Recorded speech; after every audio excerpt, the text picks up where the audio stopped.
ધોરણ 6 પ્રકરણ 1 ચાલો ઇતિહાસ જાણીએ. તમારા છઠ્ઠા ધોરણના અભ્યાસમાં સામાજિક વિજ્ઞાનના એક રસપ્રદ વિષય ઇતિહાસ વિશે આપણે જાણીશું. સમાજ વિજ્ઞાનો આપણને મનુષ્યના સામાજિક વિશ્વથી માહિતગાર કરે છે. તે ભૂગોળ, અર્થશાસ્ત્ર, સામાજિક પરિસ્થિતિ અને સંસ્થાઓ, રાજકીય પ્રવૃત્તિઓ અને સંગઠનોની જાણકારી આપે છે. ઇતિહાસ વિષય સિવાયના સમાજ વિજ્ઞાનો આપણને વર્તમાન સમાજ જીવનનો પરિચય કરાવે છે, જ્યારે ઇતિહાસ માનવ સમાજના ભૂતકાળની માહિતી આપે છે, જેની મદદથી આપણે વર્તમાન કાળને જાણી શકીએ છીએ. શું આપણે ભૂતકાળના જ્ઞાન વગર વર્તમાન સમાજ જીવનને સમજી શકીએ? માનવે જ્યારે અગ્નિનો ઉપયોગ શરૂ કર્યો ન હતો ત્યારે તેનું જીવન કેવું હતું? તમે એ બાબતની કલ્પના કરો કે માનવી ખેતીવાડી, રસ્તા, વાહન વ્યવહાર, મકાનો વગર કેવી રીતે રહેતો હશે? ઇતિહાસ આપણને માનવ જીવનના આવા વિવિધ રસપ્રદ પાસાઓ વિશે જાણકારી આપે છે. ઇતિહાસ આપણને ભૂતકાળના જુદા જ જીવનની સફર કરાવે છે. એક યુગમાંથી બીજા અને બીજામાંથી ત્રીજા એમ અનેક યુગોના માનવ જીવનના રીત રિવાજો, માન્યતાઓ, તેમના ખોરાક અને પોશાક વિશે માહિતી આપે છે, જાણે કે આપણે કોઈ જુદા જ વિશ્વમાં વિહરતા હોઈએ. આપણે ભૂતકાળના માનવ સમાજનું અધ્યયન શા માટે કરવું જોઈએ એવો વિચાર તમને આવતો હશે.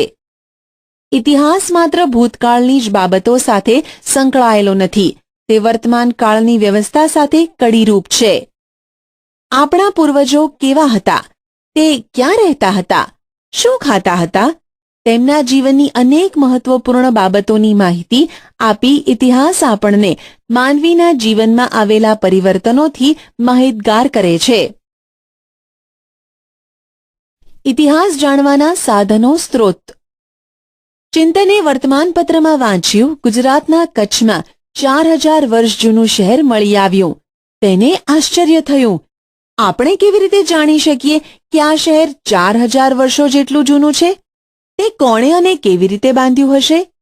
ત્યાંના લોકો શું ખોરાક ખાતા હશે? કેવા કપડાં પહેરતા હશે? પ્રવૃત્તિ. તમે ભારતના નકશામાં નર્મદા નદી શોધી કાઢો. હજારો વર્ષો પહેલા નર્મદાના કિનારે માનવો વસતા હતા. આપણે ઇતિહાસ કેવી રીતે જાણી શકીએ? ઇતિહાસ જાણવા માટે આપણી પાસે જુદા જુદા સાધનો છે. 1. તાડપત્ર અને ભોજપત્ર. પ્રાચીન સમયમાં માનવી લખવા માટે તાડપત્ર કે ભોજપત્રનો ઉપયોગ કરતો, જેને આપણે હસ્તપ્રત કહીએ છીએ.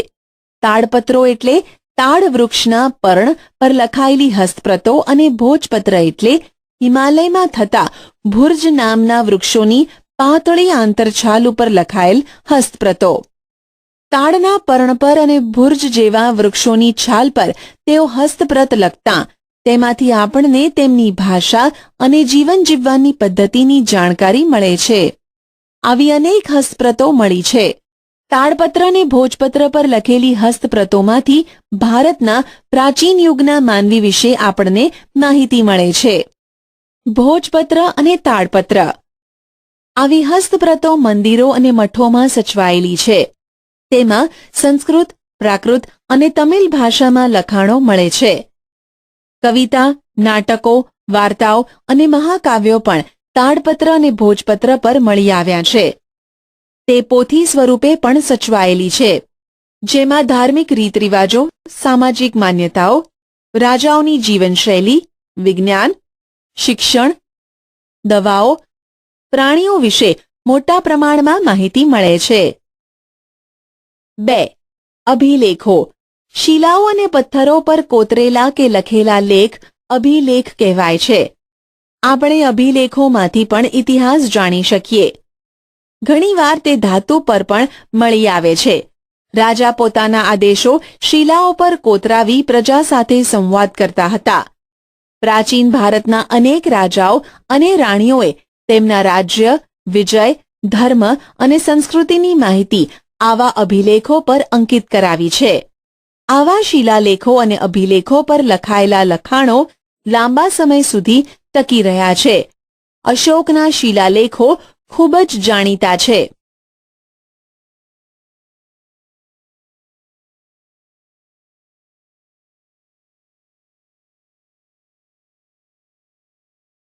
ત્રણ.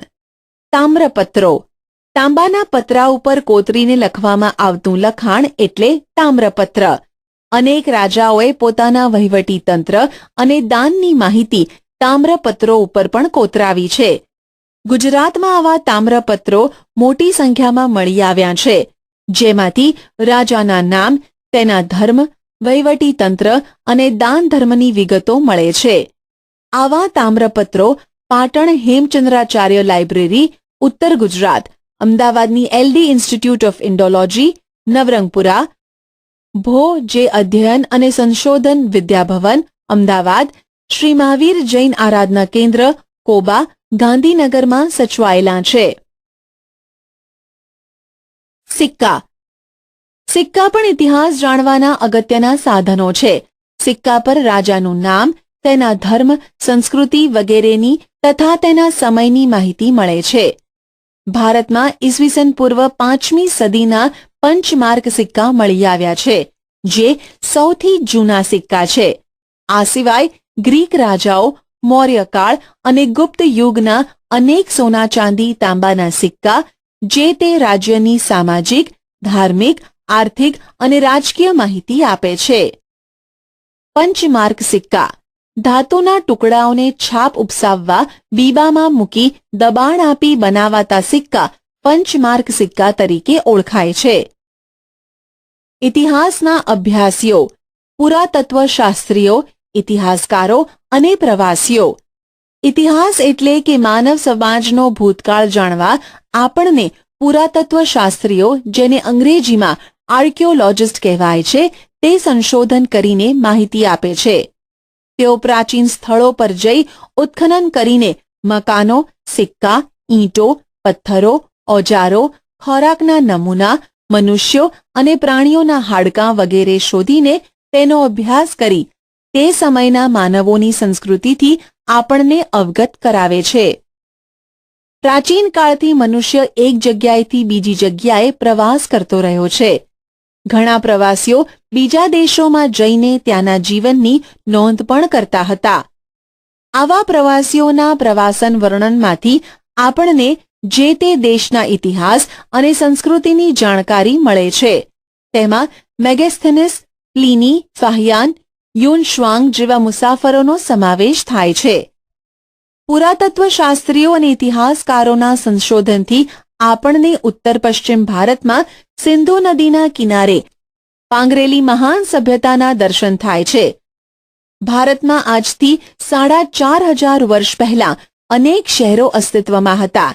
એ જ રીતે ગંગા નદીની આસપાસના ક્ષેત્રોમાં આજથી 2,500 વર્ષ પહેલા ઘણા બધા શહેરોનો વિકાસ થયો હતો, તે પણ જાણી શકાય છે.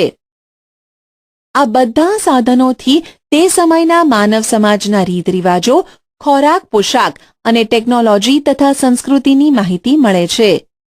ભારતના અનેક શહેરો અને ગામડાઓ શોધી તેમણે આપણને કપાસ, જવ, ઘઉં ઉપરાંત તે સમયના પ્રાણીઓની માહિતી આપી છે. ઇતિહાસકારો ભૂતકાળનું અધ્યયન કરનારા મહત્વના વિદ્વાનો છે. તેઓ મળી આવેલા સાધનોનું વર્ગીકરણ કરે છે, સંશોધન કરે છે. હસ્તપ્રતો, દસ્તાવેજો, અભિલેખોમાંથી માહિતી એકત્રિત કરે છે અને પછી યોગ્ય રીતે તેનું આલેખન કરે છે. પુરાતત્વશાસ્ત્રીઓ અને ઇતિહાસકારો ભૂતકાળને આપણી સમક્ષ જીવંત કરે છે. ભૂમિનું નામ. આપણે આપણા દેશને 2 નામોથી ઓળખીએ છીએ, ઇન્ડિયા અને ભારત. ઇન્ડિયા શબ્દ ઇન્ડસ પરથી ઉતરી આવેલો છે, જેને સંસ્કૃત ભાષામાં સિંધુ કહેવાય છે. પ્રાચીન ઈરાન અને ગ્રીસના લોકો સિંધુ નદીથી પરિચિત હતા. તેઓ આજથી 2,500 વર્ષ પહેલા તે પ્રદેશના સંપર્કમાં આવ્યા હતા. ઈરાનીઓ સિંધુ નદીને હિન્ડોસ અને ગ્રીસના લોકો ઇન્ડસ કહેતા. તેઓ આ નદીના પૂર્વ કિનારાને ઇન્ડિયાથી ઓળખતા. ભારત એવું નામ ઋગ્વેદમાંથી આપણને જાણવા મળે છે. ભરત નામનો માનવ સમૂહ ઉત્તર પશ્ચિમ ભારતમાં આવીને વસેલો. તેમના નામ પરથી આપણો દેશ ભારત તરીકે ઓળખાય છે. આ સમૂહનો ઉલ્લેખ સંસ્કૃતની આરંભિક કૃતિ ઋગ્વેદમાં પણ મળે છે. સાલવારી. ઇતિહાસમાં સમયનું ખૂબ જ મહત્વ છે. ઘટનાઓ સમય અને સ્થાનની સાથે જ લખી શકાય. આપણે સમયને તારીખ, માસ અને વર્ષ સાથે સાંકળીને સમજીએ છીએ. જેમ કે 20 જુલાઈ 2018 શુક્રવાર. આ પ્રમાણે સમયની ગોઠવણી ઈસુ ખ્રિસ્તના જન્મ સાથે સંકળાયેલ છે. ખ્રિસ્તી ધર્મના સ્થાપક ઈસુ ખ્રિસ્તના જન્મને દુનિયામાં કાળગણના સાથે જોડવામાં આવ્યો છે.